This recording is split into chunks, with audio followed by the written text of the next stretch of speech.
Hello students, I am Mane sir. Last लेक्चरमध्ये आपण syllabus पाहिलेला आहे, राईट. त्याच्यात ते फक्त थर्ड सेमिस्टरला तुम्हाला कोणते कोणते सब्जेक्ट्स आहेत हे मी तुम्हाला सांगितले. तर आता ॲक्च्युली जो कंटेंट वाईज सिलेबस आहे, म्हणजे सब्जेक्टमध्ये जे डिटेल्स राहतात, चॅप्टर वाईज, युनिट वाईज जो सिलेबस आहे, तो सिलेबस आणखी MSPTच्या वेबसाईटवर ते अवेलेबल नाही आहे. जसंही तो सिलेबस अवेलेबल होईल वेबसाईटवर म्हणा किंवा कुठे थर्ड पार्टी सोर्सकडून जर माझ्याकडे अवेलेबल झाला तर मी तुम्हाला इमिडिएटली ग्रुपवरती सेंड करून टाकतो. ठीक आहे.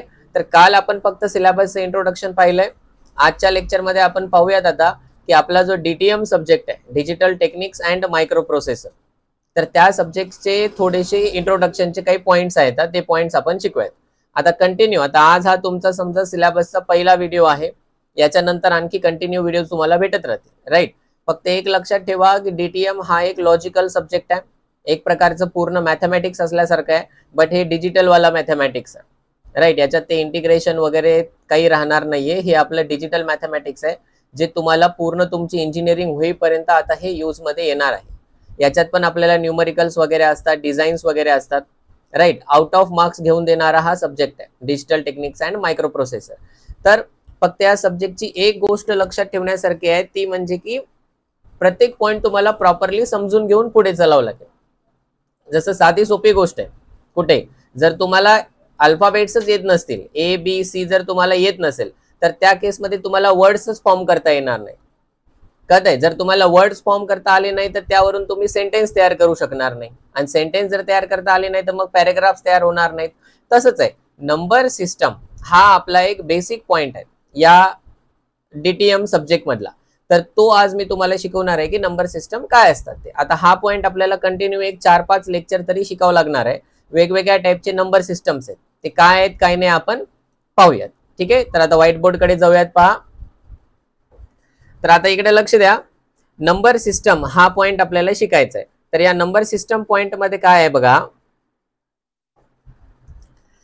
की सगळ्यात पहिल्यांदा नंबर सिस्टमची डेफिनेशन, की नंबर सिस्टम म्हणजे काय असते, राईट. आता याला ऑफिशियली कसं डिफाईन वगैरे करायचं काय नाही ते आपण क्लास चालू झाल्यानंतर पुढे पाहूयात. आता मी तुम्हाला एक रॅन्डमली समजून सांगतो की नंबर सिस्टम काय असते.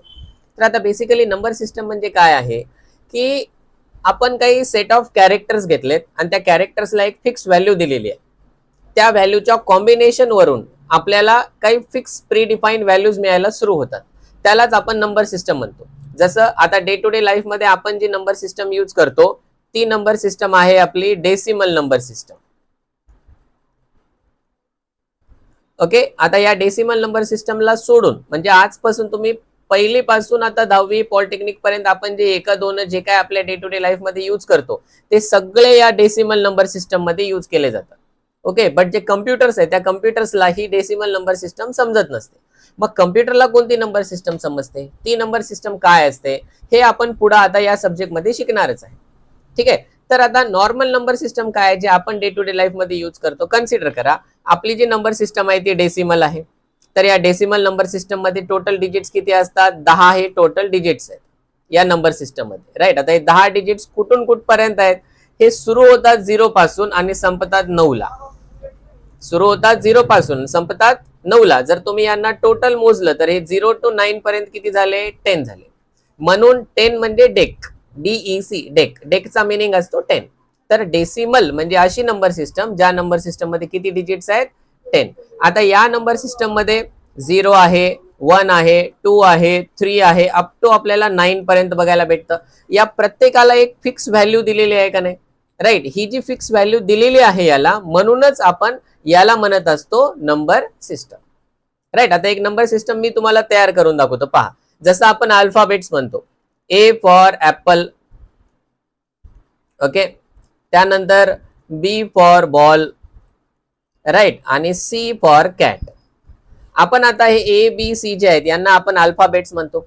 आता या अल्फाबेटचा यूज करून मी काय करतो, एक नंबर सिस्टम तयार करून दाखवतो. बघा, A म्हणजे आपल्या नंबर सिस्टम मध्ये याची व्हॅल्यू असणार 1, B म्हणजे याची व्हॅल्यू असणार 2 आणि C म्हणजे याची व्हॅल्यू असणार 3. असे आपण कितीही लिहू शकतो. तर आता ही जी नंबर सिस्टम आहे ही कुठंच अस्तित्वात नाहीये. ही नंबर सिस्टम आपण तयार केलेली आहे, बरं.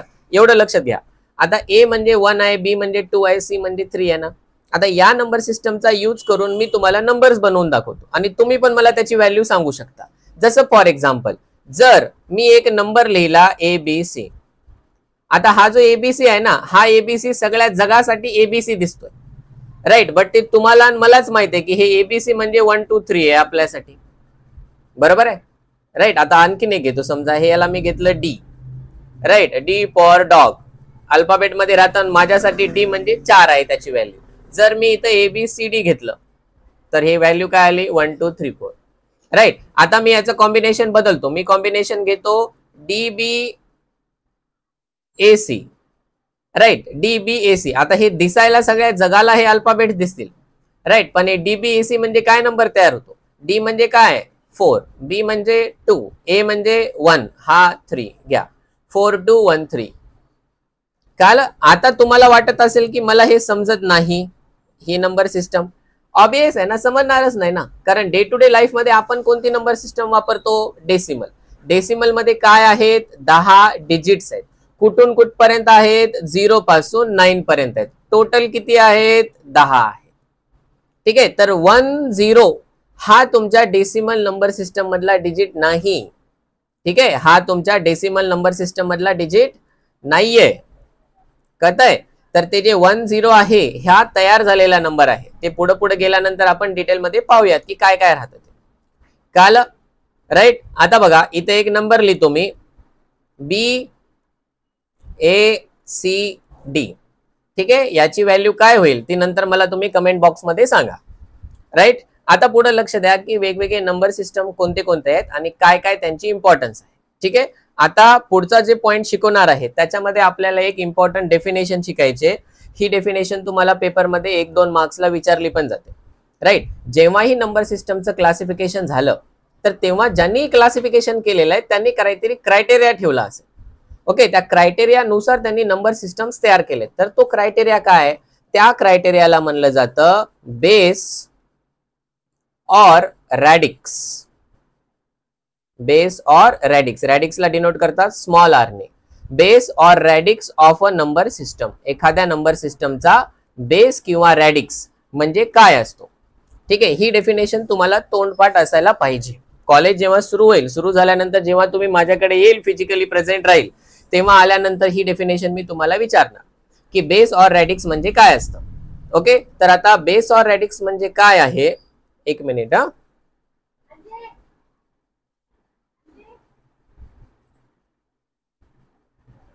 चला लेट्स बिगिन.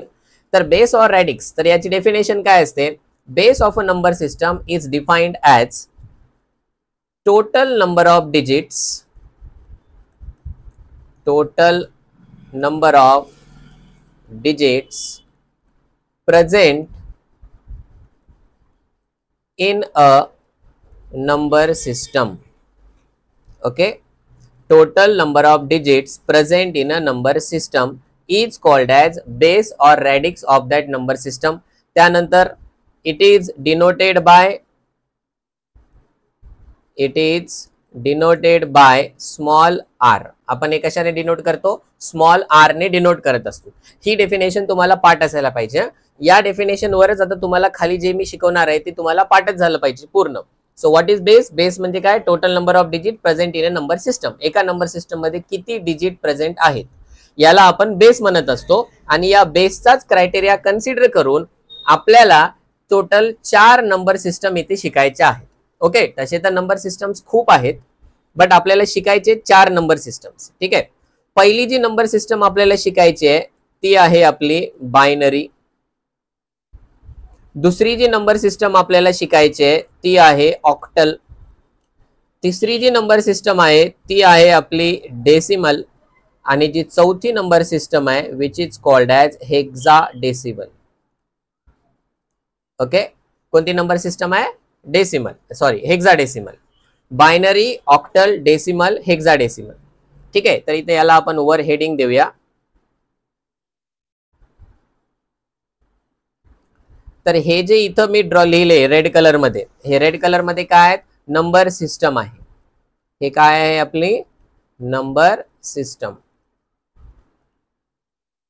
ठीक आहे, त्या नंबर सिस्टम नंतर इथं एक कॉलम तयार करतो मी, त्यामध्ये लिहितो मी बेस, म्हणजे त्याची बेस व्हॅल्यू काय असणार. आणि बेसला आपण डिफाईन कसं केलेलं आहे, total number of digit present in a number system, किती डिजिट आहे त्यानुसार. मी इथं फक्त बेस व्हॅल्यू लिहिणार.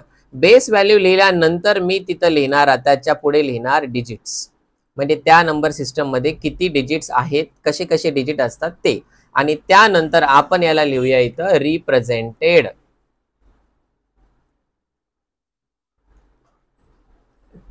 ॲज. आता याला आपण कसं रिप्रेझेंट करू शकतो, ठीक आहे. हा टेबल पार्ट करून टाका.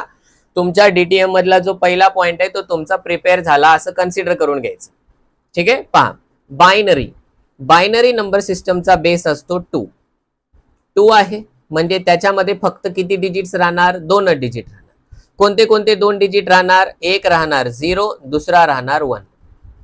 एक काय राहणार 0, दुसरा काय राहणार 1, राईट. हा, थोडस वाटतं की फक्त 2 डिजिट आहे तर आम्ही कसं लिहिणार. करोडो मध्ये सुद्धा व्हॅल्यू लिहिता येते, आणि करोडोची व्हॅल्यू सुद्धा फक्त 0 आणि 1 या डिजिटचंच कॉम्बिनेशन राहणार आहे. म्हणजे तुमचं जे आउटपुट आहे, तुमचं जे आन्सर आहे, त्या आन्सर मध्ये काय असेल, फक्त 0 असेल किंवा 1 असेल, एवढंच तुम्हाला सिलेक्ट करून लिहायचं आहे, राईट. जास्त काळजी करू नका, पुढच्या व्हिडिओमध्ये तुम्हाला बायनरी नंबर सिस्टम लिहायला सुद्धा येईल. आता मला एखादा नंबर जर लिहायचा आहे बायनरी, तर मी तो कसा लिहिणार, एक ब्रॅकेट घेणार, ब्रॅकेटमध्ये मी 1 आणि 0चं काहीतरी कॉम्बिनेशन लिहिणार. लिहिल्यानंतर या ब्रॅकेटच्या खाली इथं बेसला, इथं जे मी लिहितो ना, आता इथं जे लिहिणार आहे मी, याला रीड करताना म्हणायचं सफिक्स, ठीक आहे. तर याच्या बेसमध्ये इथं लिहायचं 2. इथं हा जो 2 लिहिलेला आहे ना, हा सगळ्यात इम्पॉर्टंट आहे. आता हा तुम्हाला सांगतोय की 10101 हे जे लिहिलेलं आहे, हे आम्ही अशा नंबर सिस्टम मध्ये लिहिलंय ज्या नंबर सिस्टमचा बेस किती आहे, 2 आहे, राईट. आणि कोणत्या नंबर सिस्टमचा बेस 2 आहे, तर बायनरी नंबर सिस्टमचा बेस 2 आहे. म्हणून हा जो लिहिलेला नंबर आहे, हा नंबर कोणत्या नंबर सिस्टम मध्ये काउंट झाला, तुमच्या बायनरी नंबर सिस्टम मध्ये काउंट झाला. क्लिअर. आता सगळ्या नंबर सिस्टम साठी मी असंच लिहिणार, पहा. ओके, याच्या बेसला काय लिहिलं, 2. काही वेळेस आपण हे असं पण लिहू शकतो, एखादा नंबर घेतला 10101, याच्या बेसला लिहितो बी फॉर बायनरी. क्लिअर. सिमिलरली आता सेकंड जी नंबर सिस्टम आहे ती आहे ऑक्टल. ऑक्टलचा बेस असतो 8.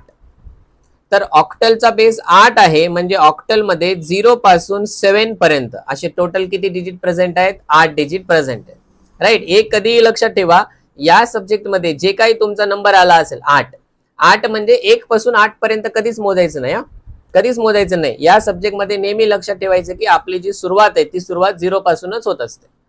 क्लिअर. तर 0 to 7 पर्यंत. आता 0 to 7 पर्यंत म्हणजे मी कोणता एक नंबर लिहू शकतो, जसं फॉर एक्झाम्पल मी लिहिलं 4 to 7, हा नंबर घेतला. या नंबरच्या बेसला काय लिहिलं मी, 8 लिहिलं. आता बेसला 8 लिहिलं म्हणजे हा नंबर ऑक्टल मध्ये आहे, हा नंबर ऑक्टल मध्ये आहे, ठीक आहे. किंवा याला मी ऑर मध्ये लिहू शकतो. असं ऑर मध्ये काय लिहिलं, एखादा नंबर घेतला, समजा 4 to 7 घेतला, याच्या सफिक्स मध्ये लिहिलं ओ फॉर ऑक्टल. क्लिअर. त्यानंतर असते आपली डेसिमल नंबर सिस्टम, सगळ्यांची युजफुल, सगळ्यांना यूज टू आहे ही नंबर सिस्टम.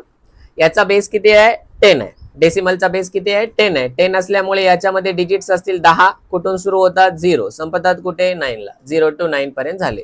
एखादा कोणताही नंबर घ्या, 1 2 3 नंबर घेतला, या 1 2 3 नंबरला इथं ब्रॅकेट मध्ये लिहिणार मी आता काय, सफिक्स मध्ये 10 लिहिला. 10 रिप्रेझेंट करतं की डेसिमल नंबर सिस्टमचा बेस किती आहे, 10 आहे. और याला काय लिहितो मी, 1 2 3, इथं लिहिला डी फॉर डेसिमल, राईट. आणि त्यानंतर जी मोस्ट इम्पॉर्टंट नंबर सिस्टम आहे ती आहे आपली हेक्साडेसिमल नंबर सिस्टम. या हेक्साडेसिमलचा बेस असतो 16. आता तयार कसं झालं बघा, हेक्सा म्हणजे 6 आणि डेसिमल म्हणजे 10, 10 + 6 टोटल झाले किती हो, 16. म्हणून हेक्साडेसिमल नंबर सिस्टमचा बेस किती असतो, 16 असतो. ओके. आता ही जी एक नंबर सिस्टम आहे, हे जे वरचे 3 नंबर सिस्टम्स आहेत, या 3ही नंबर सिस्टम्स मध्ये आपल्याला फक्त नंबर्सच दिलेले असतात, फक्त नंबर्सच आहेत, ठीक आहे. बट ही जी तुमची हेक्साडेसिमल नंबर सिस्टम आहे, या नंबर सिस्टमला म्हणतात अल्फा न्यूमरिक. आता हिला अल्फा न्यूमरिक का म्हणलं, कारण बघा ही हेक्साडेसिमल आहे, याच्या टोटल 16 डिजिट आहेत. तर त्या 16 पैकी 0 to 9 पर्यंत नंबर्स असतात आणि याच्यात आपण अल्फाबेट वापरतो, ते अल्फाबेट असतात कॅपिटल ए पासून कॅपिटल एफ पर्यंत, राईट. तर हे 0 to 9 अल्फाबेट म्हणजे टोटल झाले 0 to 9 म्हणजे 10 आणि कॅपिटल ए पासून कॅपिटल एफ पर्यंत म्हणजे टोटल झाले 6. तर 10 आणि 6 झाले 16. म्हणूनच या नंबर सिस्टमचा बेस किती आहे? 16 बेस आहे, राईट. मग आता या नंबर सिस्टम मध्ये मी एखादा नंबर लिहून दाखवतो. पहा, समजा मी एक नंबर लिहिला 2A3D, राईट, आणि याच्या ब्रॅकेटला लिहितो मी 16. लिहू शकतो ना, कारण ए जो आहे तो ए अल्फाबेट सगळ्या जगासाठी आहे. पण जेव्हा इथं मी ब्रॅकेट्स मध्ये 16 लिहिलं ब्रॅकेटच्या खाली, हे 16 रिप्रेझेंट करतं की हे जे लिहिलेलं आहे हा हेक्साडेसिमल नंबर आहे आणि हेक्साडेसिमल नंबर मध्ये ए असतो. ए फॉर ऍपल वाला ए इथं नाहीये, या एची एक वेगळी व्हॅल्यू असते. ही व्हॅल्यू काय आहे काय नाही ते पुढच्या व्हिडिओज मध्ये तुम्हाला समजून जाईल की हेक्साडेसिमल नंबर सिस्टम कशी काम करते. Okay, right. आता यालाच मी आणखी ऑर मध्ये लिहून दाखवतो. दुसरा नंबर घेऊया का? पहा, दुसरा नंबर घ्या 13CB, राईट. व्हॅलिड नंबर आहे H for hexadecimal, right. Okay, तर यांना म्हणतात नंबर सिस्टम्स. हे नंबर सिस्टम्स वापरूनच आपल्याला पुढे आणखी न्यूमरिकल्स वगैरे शिकायचे आहेत. ठीक आहे, तर व्हिडिओ पहा. जर तुम्हाला हा व्हिडिओ आवडला असेल, म्हणजे माझं शिकवलेलं आवडला असेल, तर व्हिडिओला लाईक करा, चॅनलला सबस्क्राईब करा. तुमचे कोणी मित्रमैत्रिणी असतील तर त्यांना हा व्हिडिओ नक्की शेअर करा. ठीक आहे, आणि याचा पुढचा पॉइंट शिकण्यासाठी ठीक आहे तयार राहा. लगेच मोस्टली आज किंवा उद्यामध्येच मी सेकंड व्हिडिओ सुद्धा तुम्हाला अपलोड करून देऊन टाकेल, राईट. प्रिपेअर करत राहा, राईट. थँक्यू.